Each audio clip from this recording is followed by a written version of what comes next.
Muchas gracias otra vez. Bueno, primero, después de escuchar a estos padres, me quedé muda. Tomé apuntes y las cosas que me sorprendieron fue la relación que construyeron con ustedes y la conexión que ellos sintieron. Así que realmente me siento muy humilde estando parada aquí después de eso y me siento también muy honrada. Ahora vamos a hablar de comunicación y en circunstancias difíciles. No tengo conflictos de interés. Hay desafíos para los médicos. Está la incertidumbre en los hechos. Las cosas pueden ser desconocidas, la evidencia falta y muchas veces es impredecible. Hay incertidumbre en lo que los padres quieren y de qué manera van a reaccionar. Las relaciones no son familiares, no nos resultan familiares, las cosas se pueden complicar y a veces tenemos que compartir noticias muy serias. Características contextuales no son subóptimas, el timing, el entorno, la urgencia y muchas veces puede haber barreras idiomáticas.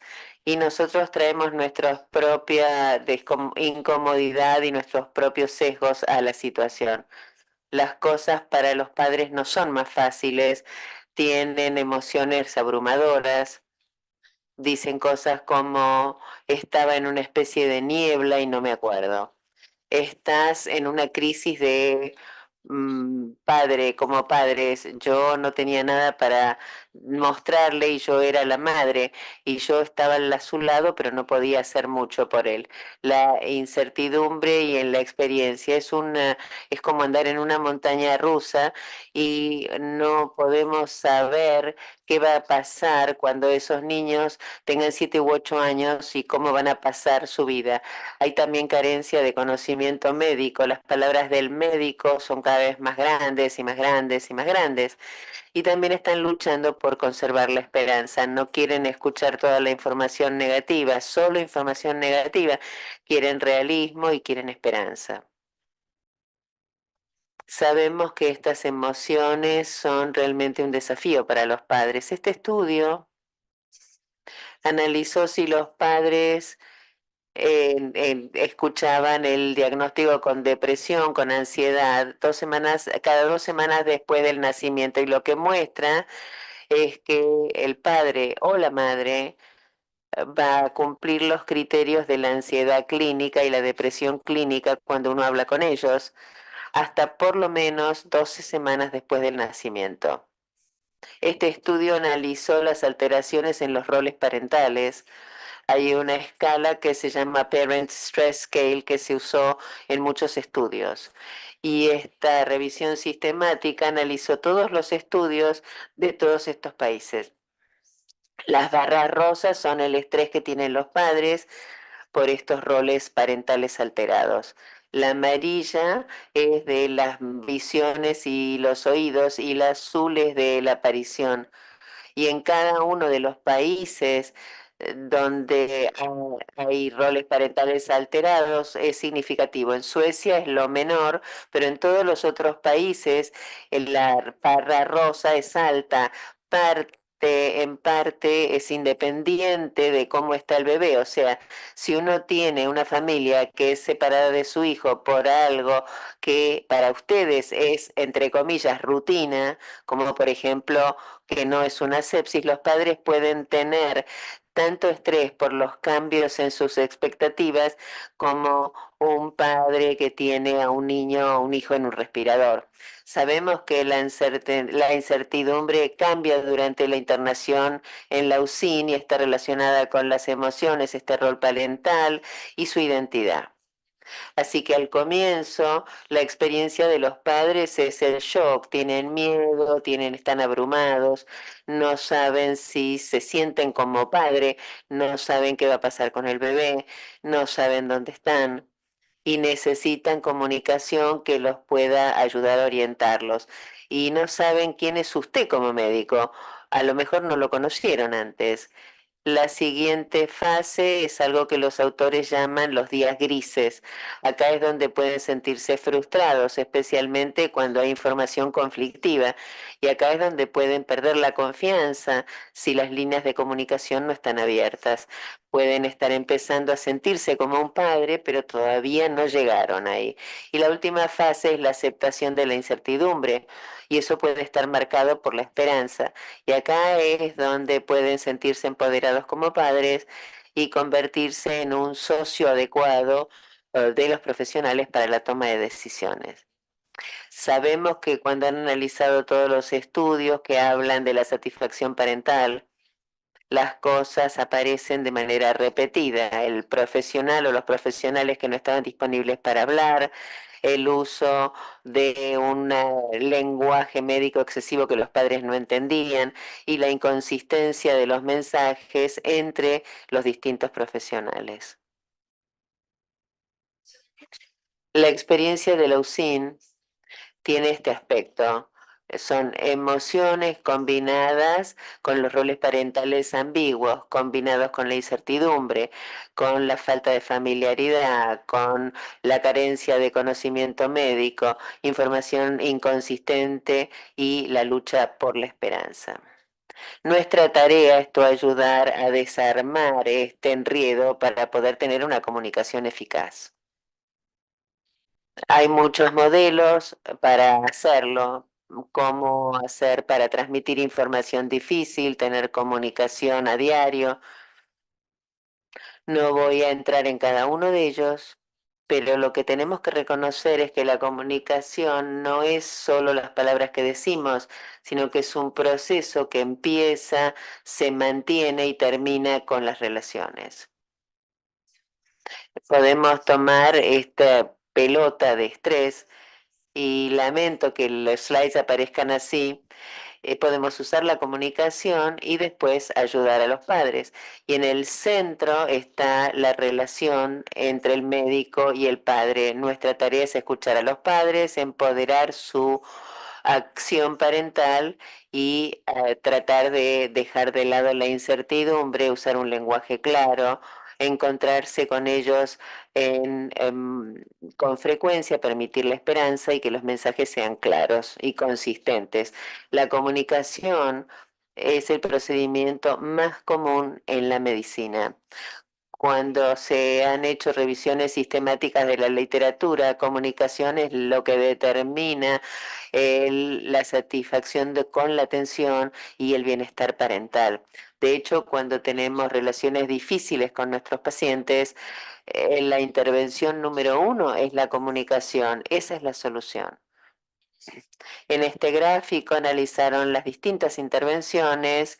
En naranja es lo que es muy eficaz, azul es lo que es efectivo. Y entonces es muy efectivo tener reuniones frecuentes con la familia, más del 90% del tiempo. Eso va a ayudar a una relación difícil. Otras cosas que pueden ayudar es enseñar a los padres.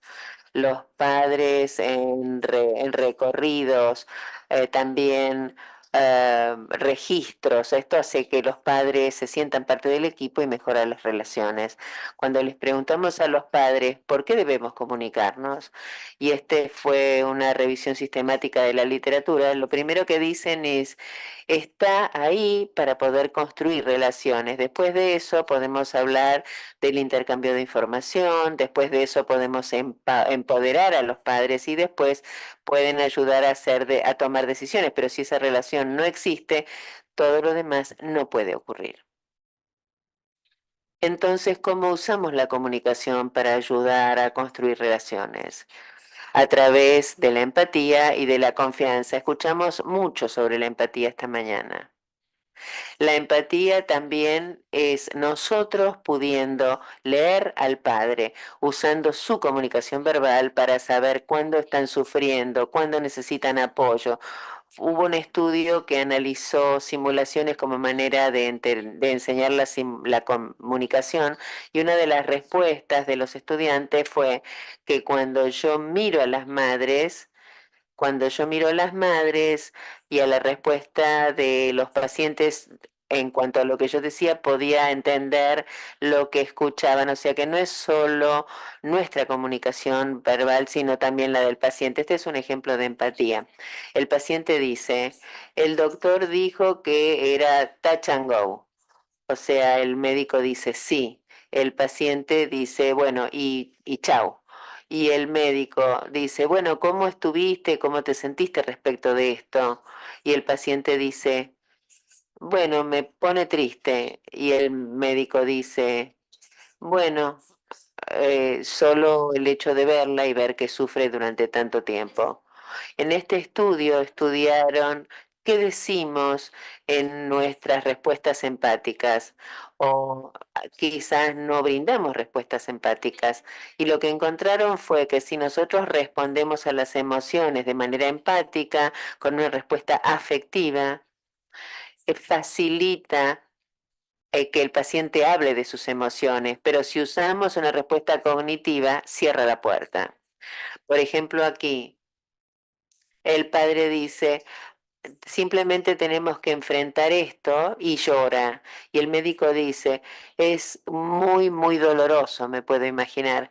Y luego el padre tiene la oportunidad de seguir hablando de cómo se siente. Por otra parte, si la madre dice, estoy choqueada, estoy asustada, y el médico no responde, esto tiene que ver, y habla del tratamiento y durante cuánto tiempo más hay que hacer el tratamiento, la madre se enoja. En este estudio analizaron todas las emociones que pueden sentir los padres y qué pasaría si el médico diera una respuesta cognitiva o una respuesta afectiva. O sea que si había ansiedad y el médico respondió con una respuesta cognitiva, ese padre se enoja. Pero si dieron una respuesta afectiva, el padre pudo profundizar y hablar más en profundo de sus emociones. Había enojo, al que no se responde con una respuesta afectiva, el padre se enoja más. El padre muestra devoción y no fue reconocido de manera afectiva, van a empezar a tener desconfianza de ese profesional. Por suerte, todos respondieron al dolor afectivamente. Si no validamos esas esperanzas con una respuesta afectiva, el padre sintió que tenía que repetir. Y por supuesto se pueden imaginar qué pasa con la culpa. Una de las herramientas que pueden usar para responder a las emociones es la palabra nudge, creo que ya la deben conocer. Primero uno nombra la emoción, suena como que uno está ansioso. Después uno muestra que entiende, understand en inglés. Entiendo, esto es lo más difícil por lo que he tenido que pasar. Luego viene la R, respeto y todo el tiempo ha sentido respeto. Después uno apoya, support en inglés, esto es muy difícil. Y después uno explora. Si hay alguien en la habitación y uno está hablándole principalmente a la madre, se dirige entonces al padre. Escuchamos esta mañana hablar de la comunicación no verbal. En la mayoría de lo que hacemos cuando nos comunicamos, el 60-90% de la comunicación es no verbal. Y una vez más, en otra revisión sistemática de la literatura, esto es lo que alienta la confianza en la relación médico-padre. Y hacemos esto, una de las estrategias mayores es el silencio. Acá la madre está llorando, el médico espera 8 segundos y después ella sigue diciendo, la verdad es que es muy duro. Y es difícil estar en silencio, es difícil esperar. Acá la madre está llorando y el profesional espera 17 segundos, que si ustedes practican el silencio, es difícil esperar 17 segundos. Esta persona lo hizo y luego la madre pudo avanzar a través de la emoción. Si nosotros brindamos o afirmaciones empáticas, tenemos que hacer una pausa. Acá se estudió si esas afirmaciones estaban en el medio de otras afirmaciones respecto del tratamiento. Por ejemplo, le vamos a dar corticoides al bebé. Sí, ella sé que asusta. Pausa. el padre podría continuar hablando de las emociones. Pero si uno dice, le vamos a dar corticoides al bebé, esto nos asusta y tienen que seguir el tratamiento 2 semanas, bueno, ahí perdieron la oportunidad. Y la manera de tratarlos cuando estamos al lado de la cama. Estas son citas de padres que nosotros entrevistamos y un padre dijo, no nos gustó de qué manera nos trataba cuando estaba al lado de la cama, no hubiéramos estado enojados si ella hubiera planteado la terminación de todo. Pero no queremos que los padres piensen de esta manera. Él nos miró mostrando que estaba devastado porque iban a perder al niño y fue muy honesto, pero al mismo tiempo lo que dijimos fue de muy compasivo. Janvier hizo un padre con bebés que tenían hijos con trisomía 13 o 18 y les preguntó qué características del profesional los ayudaron a generar confianza. Y lo que encontraron fue que tener buen conocimiento y personalizando la información en cuanto al bebé y al embarazo era importante. Balancear o equilibrar la información, no solo dar las estadísticas negativas, sino también que podía llegar a la familia como algo positivo y además ser curioso y ser humilde. Lo siguiente fue mostrar el valor de cuánto le importaba el bebé, los padres, etcétera. Y la última era apoyar y estar dispuesto a estar con los padres, abogar por ellos, hacer el seguimiento de las conversaciones, mantener las relaciones. Esta es otra cita de una familia que estaba pasando por este sufrimiento y a mí me parece increíble. Ellos convirtieron una experiencia horrible en mágica y no sería excelente si este fuera el tipo de relaciones que las personas que pasan por situaciones muy difíciles puede hablar. La segunda afirmación de por qué la comunicación es importante para los padres es el intercambio de información. Y de esto hablé esta mañana y les dije que íbamos a llegar acá. Y es la personalización.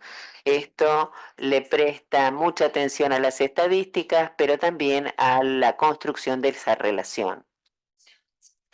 Entonces es un proceso personalizado donde nos enfocamos en la confianza y en la conciencia del valor.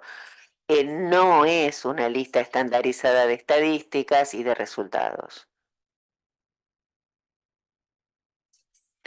Los pasos de esto requieren reflexión, atención a la logística, construir esas asociaciones, empatía, esperanza, explorar con los padres el proceso, los valores y el contenido y empoderarlos a través de buenas creencias de cómo ser padre. La primera cuestión para las reflexiones es una herramienta que se llama Our Hope y fue desarrollado por algunos colegas cuando entraban a hablar con padres con hijos con problemas neurológicos. El primer paso es una reflexión de los sesgos de los que hablamos esta mañana. El segundo es ser humilde con respecto al pronóstico y a la incertidumbre. Incertidumbre significa no sé qué va a pasar.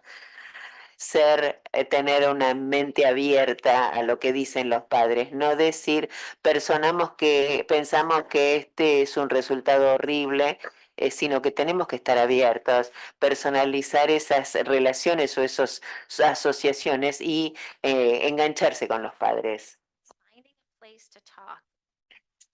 Esto significa encontrar un lugar donde hablar y ser amables, presentarse, preguntar si el bebé tiene nombre, si hay otras personas importantes que los padres quisieran que estuvieran ahí presentes para que los apoyen, para que los guíen. Entrevistamos a una familia donde la madre dijo, si mi hermana no hubiera estado ahí, yo no hubiese podido escuchar nada, porque la gente se queda con con una cosa que decimos, y si nosotros no paramos de hablar, los perdimos. Ayuda a que haya alguien más. Por supuesto, habría que preguntar por qué hay que tomar una decisión. Si no hay decisión que tomar, es otro tipo de consulta. Luego construimos estas relaciones utilizando la comunicación no verbal de NERS y creando confianza. Este es el mismo gráfico que vieron esta mañana. Y ahora como en este momento no hay que tomar una decisión, tenemos que entender el proceso de la consulta primero en cuanto al abordaje y el formato. Utilizamos la herramienta de algunos padres, otros padres. Decimos, algunos padres prefieren hacer preguntas primero, otros padres prefieren escucharnos a nosotros. Y en los estudios que hemos hecho hay 50-50 y es difícil predecirlo. Algunos padres quieren que entremos y les digamos todo lo que sabemos y formular preguntas a medida que avanzamos, mientras que otros padres tienen una gran preocupación, una gran pregunta cuya respuesta esperan de inmediato. Hay personas que quieren formular preguntas y dicen, no quiero que me den toda la información. Y los que quieren el guión dicen, yo quiero saber lo que usted sabe porque yo no sé nada. Luego hay que preguntarles, ¿quieren el panorama general o quieren estadísticas? Y siempre se puede cambiar, pero hay que formular la pregunta. Usando unos y otros o algunos y otros, esta es una buena manera. Luego pasamos a las creencias y a los valores. Primero preguntamos, antes de comenzar, ¿usted podría compartir con nosotros sus preocupaciones y sus miedos? Esta es la herramienta, preguntar, decir, preguntar. Los padres dicen, ella preguntó y al hacer esas preguntas nos permitió ver los valores que se adaptaban a lo que nosotros queríamos. Y utilizamos esos valores para los contenidos. Para algunos padres, los resultados a largo plazo los quieren escuchar y uno los puede guiar si cree que esto es importante para ellos. Y está todo mezclado ahí. Lamentablemente no lo pueden leer, pero al final lo que vamos a preguntar es, ¿qué otra cosa espera usted? ¿Hay algo más que le preocupe? La herramienta se llama preguntar, decir, preguntar. Incertidumbre, hablamos de la incertidumbre ayer. La incertidumbre expresa. No podemos ocultarnos de la incertidumbre, la tenemos que nombrar. Se han hecho estudios, se han grabado consultas donde hay mucha incertidumbre y los médicos quieren certeza, entonces hacen más pruebas y más pruebas. Pero tal vez esto no ayude a todos los padres. Tenemos que reconocerlo y lo podemos utilizar para crear esperanza, porque en la incertidumbre sigue habiendo esperanza. Y una cosa que podemos hacer con la incertidumbre es decirle a los padres, no sabemos lo que puede pasar, pero le podemos garantizar que estaremos aquí para acompañarlos y les vamos a dar una comunicación clara. La esperanza es fundamental. Las esperanzas pueden evolucionar. Uno puede tener la esperanza de una cosa que luego se transforme en otra. Las esperanzas también pueden reflejar una habilidad. Hay un padre que dice, la esperanza era de haber hecho todo lo posible. Esto no hace más que reforzar la creencia del buen padre. Esto es una manera de unificarnos con los padres. Nosotros también tenemos esa misma esperanza. Esperamos ese resultado y exploremos también otras cosas. Ahora, ¿cómo utilizamos las comunicaciones para empoderar a los padres? Promoviendo buenas creencias de los padres. Esto lo escuchamos esta mañana. Una madre dijo que no quería que su bebé sufriera. Esa fue su creencia de ser buena madre y eso tenemos que promoverlo. Estas son todas las maneras en que los padres definen lo que significa para ellos ser un buen padre. Esto los ayuda a afrontar, puede guiar la toma de decisiones y puede ayudar a crear buenas relaciones. Las palabras útiles para construir este empoderamiento es nosotros en lugar de ustedes. Y también algunos padres, otros padres, y yo también quisiera. Esa es otra frase. Nosotros, ellos quieren ser los padres que querían ser, aunque sea por un corto plazo. A veces no se sienten todavía como padres. Charlotte, hay que decirles, Charlotte sabe cuánto la aman, pasó meses escuchando su voz. Es fundamental decirles que no son padres malos, no hay nada que ellos hayan hecho para causar esto. Y son buenos padres, han hecho un gran trabajo al llevar a Charlotte hasta este momento, se ha desarrollado muy bien hasta ahora. Sabemos que hay maneras, esto viene de ayer, de la diapositiva de ayer, esto nos permite promover buenas creencias, las creencias de ser buenos padres. incluir a los padres en el equipo de cuidado, ofrecer comunicación amable y ver al niño de manera holística y no como un diagnóstico. El cuidado integrado en la familia es otra manera de incorporar y empoderar a los padres. Esto se basa en información y en comunicaciones. Y lo que ven aquí, entre las líneas rojas, son los padres que participaron como miembros del equipo y su ansiedad se redujo, bajó.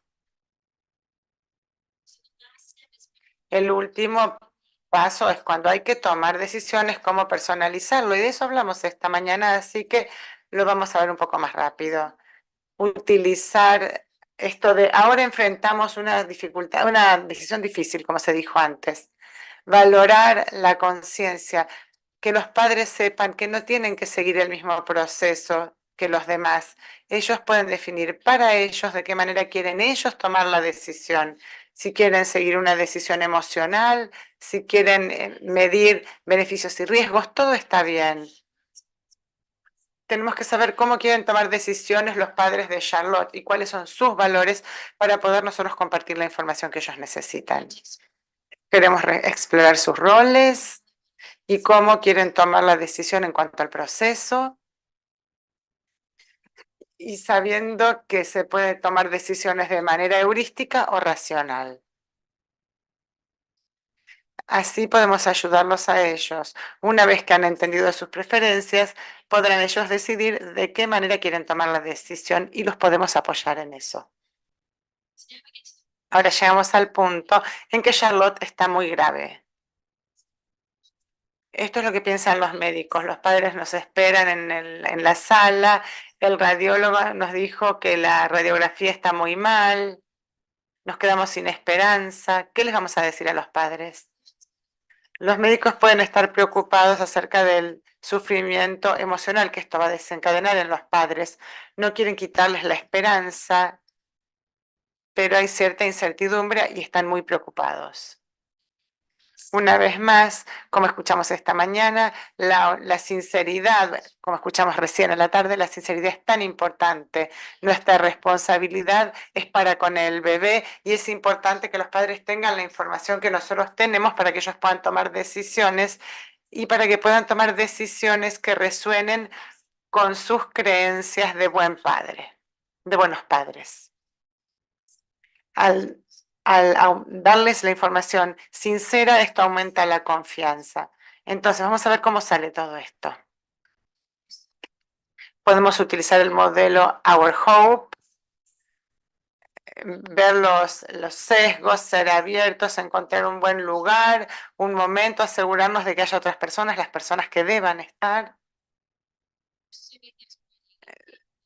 Sabemos que ya tenemos relaciones ahí. Nos sentamos. Que los padres, aunque sea en medio de la noche, sientan que tenemos todo el tiempo del mundo para hablar con ellos. Esta es una conversación de la que nunca se olvidarán. Hacemos contacto visual, nos vinculamos con la comunicación no verbal y preguntamos, ¿hay alguien más que ustedes quieran que esté aquí? Primero hay que examinar sus emociones, porque a menos que examinemos sus emociones, ellos no nos van a poder escuchar. ¿Cómo anduvieron las cosas? Esto no ha sido fácil y ahí nos tenemos que quedar callados. Y después podemos utilizar la sigla NURSE para que expresen las emociones. Y queremos saber lo que ellos saben. Entonces, en lugar de preguntarles qué es lo último que saben, les preguntamos qué fue lo último que les han dicho, qué es la última actualización que les han dado, qué entienden, qué es lo que entienden. También les podemos preguntar qué es lo que los preocupa. Entonces les decimos, ustedes tienen que estar preparados por algo que tal vez no salga bien. Tengo noticias graves sobre Charlotte que quiero compartir con ustedes. Podemos decir, me preocupa. Ahí personalizamos la información. A ver si quieren todo el panorama general o los detalles. Luego, les decimos, ya les conté las estadísticas, vamos a ver qué significa esto para Charlotte. Nos enfocamos en la función en vez de la discapacidad y nos ocupamos de la incertidumbre. Y luego exploramos las emociones, las esperanzas, los valores y las creencias respecto de los buenos padres. He compartido con ustedes noticias difíciles. ¿Qué piensan? Y de nuevo hacemos silencio. Al final, esto puede tener más que ver con la experiencia de los padres. Cuando yo estaba triste o ansiosa, ellos estuvieron ahí para escucharme o ponerme la mano en el hombro. Cuando no estaba seguro de si mi hijo iba a vivir, yo le pregunté al doctor si estaba preocupado, porque si él sentía que tenía bajo control, todo bajo control, yo ya no me iba a preocupar más. Yo confiaba de haber podido hacerlo como padre, de haber podido hacer las cosas. Y si no sabían en ese momento, fueron sinceros. Nosotros preferimos que nos digan que no saben, luego, más que enterarnos más tarde de que no sabían. Tenemos la misma información una y otra vez. Todos los miembros del equipo nos dan la misma información y nos dan esperanza. Nos dijo que tenía miedo de que muriera. En general eso es lo que sucede, pero también nos dijo que ella esperaba que no, que tenía esa esperanza y que nosotros podríamos pasar tiempo con él. Nos dijo que apoyaba nuestros objetivos. Entonces el mensaje es, la comunicación es más que palabras, hace falta una fuerte relación entre padres y médicos para todas las conversaciones, sobre todo para las más difíciles. Todos los padres son distintos y el silencio es nuestro amigo. El lenguaje es tan vital para el arte del médico como el estetoscopio o el bisturí. Las familias pueden no recordar lo que usted les dijo, pero sí van a recordar cómo ustedes los hicieron sentir. Eso es todo. Bueno, muchas gracias. Sí, sentate. Lo invito a Pablo y a Guadalupe, que son nuestro panel reactivo, a ver si quieren comenzar haciendo alguna pregunta. La verdad que la charla es muy interesante. Me quedé pensando en la importancia del silencio y a veces, bueno, los latinos, además del silencio, poner la mano en el hombro o algún contacto en las manos que le hacen también a los pacientes en los momentos difíciles. Sí, ¿quién quiere empezar con las preguntas? Muchas gracias por la presentación. La verdad que todo lo que escuchamos hoy fue maravilloso y la experiencia de vida de las familias también fueron muy enriquecedoras. Yo recién pensaba, decía, de este lado, ¿no? Del lado de los profesionales, cuando tenemos que transmitir, o sea, sobre todo pacientes que tienen mucho tiempo de internación, donde uno ya genera un vínculo, y es al equipo médico al que le cuesta soltar a este paciente y transmitir, que a veces son los padres, al revés, los que nos dicen que esto ya está. O sea, llegamos tarde ahí, fallamos como equipo, o sea, ¿qué se nos mezcló que no pudimos acompañar a esta familia en la toma de decisión, de esta decisión de futilidad, que fueron los padres los que se dieron cuenta antes que ya estaban preparados? ¿Se entiende la pregunta? Cuando los padres se dan cuenta antes que la situación clínica de su hijo es fútil, ¿sí? Y los médicos dimos muchas vueltas antes de llegar a esa decisión por miedo a lo que estamos transmitiendo o porque los padres no estén preparados o porque nosotros no estamos preparados a dejar ir al paciente. Por ahí es más una reflexión que una pregunta. Yeah, Sí. it is very difficult. Es muy difícil. Yes.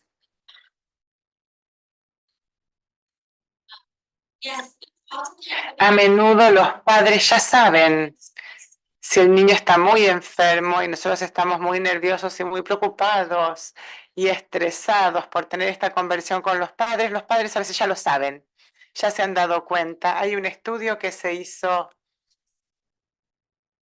uno de los padres aquí habló de eso. Los padres son expertos, ellos ven a sus hijos todos los días, los conocen y a menudo saben que hay algo que está distinto y tenemos que escucharlos, pero es muy difícil separarnos emocionalmente.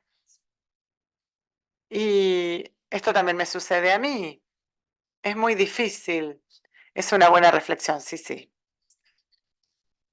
No es que hayamos hecho algo mal, sino que simplemente nos preocupamos demasiado y a veces es difícil ser objetivos. Tenemos que reenfocarnos en el bebé y apoyar a los padres.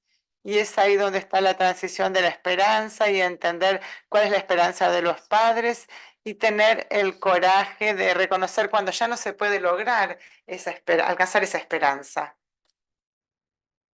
Muchas gracias por las exposiciones, no solo la de hoy, que creo que es el corolario de las anteriores también. Tomo lo que decía Paola recién, me quedé también con el silencio, ¿sí? Y lo que es el lenguaje no verbal como una parte fundamental de la comunicación y cómo hacer que ese silencio no sea signo de inseguridad de la persona que transmite hacia la familia. ¿Cuál es el tiempo, más allá de los segundos y todo? Como muchas veces eso es sinónimo de inseguridad para la familia y de no respuesta y no de espacio para que se pueda expresar. Como no caer en eso, en la inseguridad.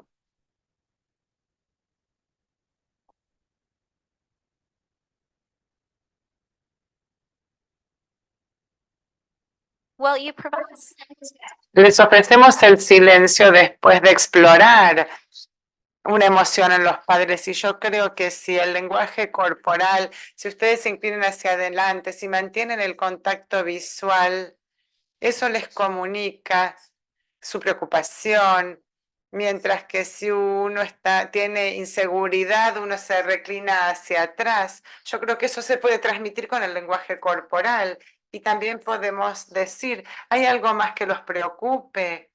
¿Deberíamos pasar a la información? Pero creo que ahí, por intuición, nos daremos cuenta si el silencio está siendo demasiado largo y debemos reanudar la conversación. A veces me parece que es lo opuesto, que empezamos muy pronto y no esperamos lo suficiente. Bien asociado a, por lo que usted exponía, unas situaciones cuando uno va construyendo la relación con el paciente y tiene tiempo a lo largo de los días, de las semanas, y otra es la situación aguda, donde hay una urgencia, una situación después de una cirugía, y donde la comunicación de la noticia negativa o una mala noticia no te da el tiempo para construir el vínculo. ¿Qué herramientas toma uno en esa circunstancia? ¿O dónde hace el foco cuando uno tiene que salir de un quirófano y decirle, mire, no salieron las cosas como uno esperaba, o un accidente, o algo agudo? right. So there's the 3 steps. Ahí tenemos los 3 pasos de compartir noticias difíciles. Annie Janvier escribió sobre eso en el contexto de la sala de partos, la primera etapa, donde uno se presenta y dice, estamos aquí, esto es lo que vamos a hacer, vamos a evaluar. Hay un segundo paso donde uno dice, las cosas no están yendo bien, pero mantenemos esta comunicación asignando a una persona que sea responsable de dirigirse a la familia y siendo muy claros y muy sinceros. Y el tercer piso, entonces este es el segundo paso, vamos a seguir intentando, vendremos a darles noticias en cuanto haya. Y el tercer paso es ser muy claros, si el bebé ha muerto, decirles lamentablemente no funcionó, su bebé ha muerto. Hay que ser muy claros para que ellos puedan comenzar el proceso de duelo y ahí empezaremos a construir una relación. Esa es una de las cosas importantes, saberte, tras estas circunstancias tan difíciles, igual tenemos que construir una relación y tenemos que mantener y hacer un seguimiento con la familia para ver cómo andan. Aunque no se haya podido construir una relación antes en situaciones agudas, la podremos construir después. Bueno, vamos con las preguntas. Bueno, sí. ¿Alguien quiere? ¿Vos, Carola? Bueno, nada, una vez más, me encantan los temas y me encantó la charla. Y pensaba en esto de la comunicación, que es el procedimiento que se dijo acá, el más habitual o el más común que hacemos todos, y sin embargo, por lo menos para nosotros, muy poco entrenado. Cosa que una de las preguntas, quiero agregar otra cosa, ¿no? Hablaban de los momentos de la comunicación y por ahí se dan siempre ejemplos de pacientes graves o donde ya tenemos una relación con los pacientes. A mí me pasa a veces en el consultorio con una consulta tan común como es la ictericia y tener que decirle a los padres que su bebé de 3 días de vida normal se va a quedar internado con una patología que no es grave, que no nada, pero bueno, que a esa familia lo impacta o lo corta de lo que esperaba, ¿no? Pero bueno, mi pregunta al punto que quiero ir es si en sus lugares de trabajo hacen estas simulaciones en las que hablaban y si practican el tema de la comunicación tanto con los médicos, staff, como con los residentes o los fellows, o si se hace esta actividad en forma sistemática. So Creo que el doctor Rosen habló de estos. Hay distintos programas que tienen simulaciones para conversaciones difíciles. Donde yo estoy no lo hemos hecho tanto.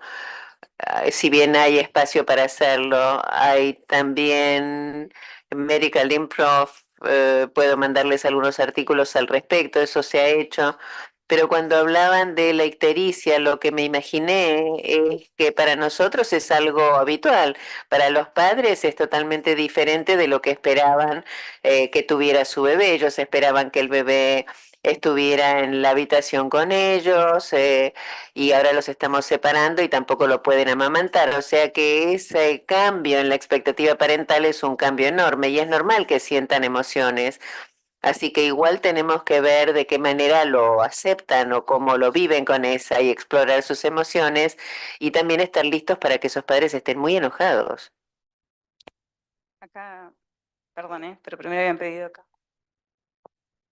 Sí, muy cortito, no es una pregunta, es algo que viví acá en el hospital en unas jornadas hace muchos años, que se hablaba de comunicación y habíamos varios médicos que ya teníamos algunos años, y hubo una residente del hospital dando una charla que dijo una frase que yo no sé si la sacó de otro lado, fue idea de ella, pero yo me quedo siempre y siempre la repito, es, hay palabras que apagan los oídos. Y yo esto siempre, fue una reciente acá que ni me acuerdo quién era, pero yo siempre digo, cuando uno le dice al padre y a la madre, su hijo se puede morir, ahí hay que silenciar porque esas palabras apagan los oídos de esas personas. Y me quedó para siempre que fue una residente. Digo esto porque muchas veces queremos enseñarles y decir, bueno, ¿cómo les enseñamos? ¿Qué sé yo? Bueno, ahí ella nos enseñó a nosotros esto. Bueno, primero quería agradecerte por todo el tiempo invertido en estos temas, que se nota que no solo lo practicás, sino que desarrollar todas estas investigaciones y presentárnosla a nosotros es un montón y nos ayuda un montón en nuestra práctica. Y preguntarte de qué manera enseñás esto a tu equipo y de qué manera, si no lo haces, cómo se te ocurre que podrías enseñar a estudiantes de medicina. Y después la otra pregunta es, veo que has vivido muchas situaciones difíciles en frente a padres, ¿cómo te autocuidás en los momentos de compartir con esos padres y cuando salís de esas reuniones? Gracias. En el autocuidado, ¿no?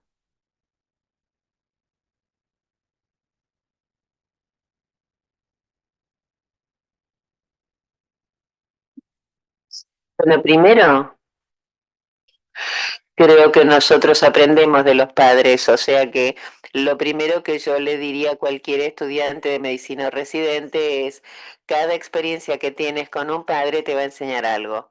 Y también creo que hay algo que debemos decir sobre tener la experiencia uno mismo.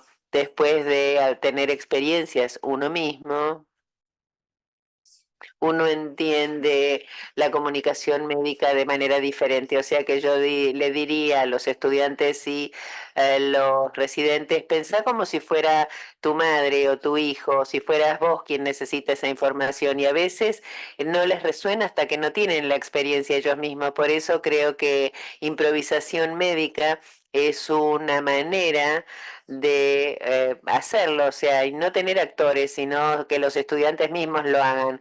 Y en las sesiones en las que he estado la gente se prende y es una herramienta que está subutilizada en términos del autocuidado.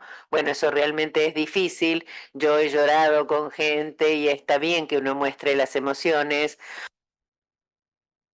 me parece que es importante cuando muere un bebé.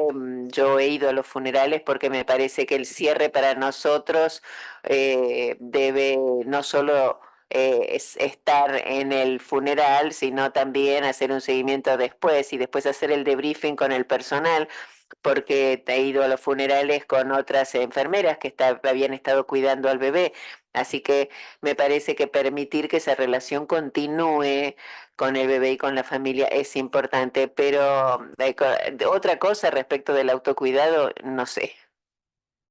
Damos por finalizado esta mesa y te agradecemos un montón por todos los conocimientos que nos brindaste, por ser tan generosa.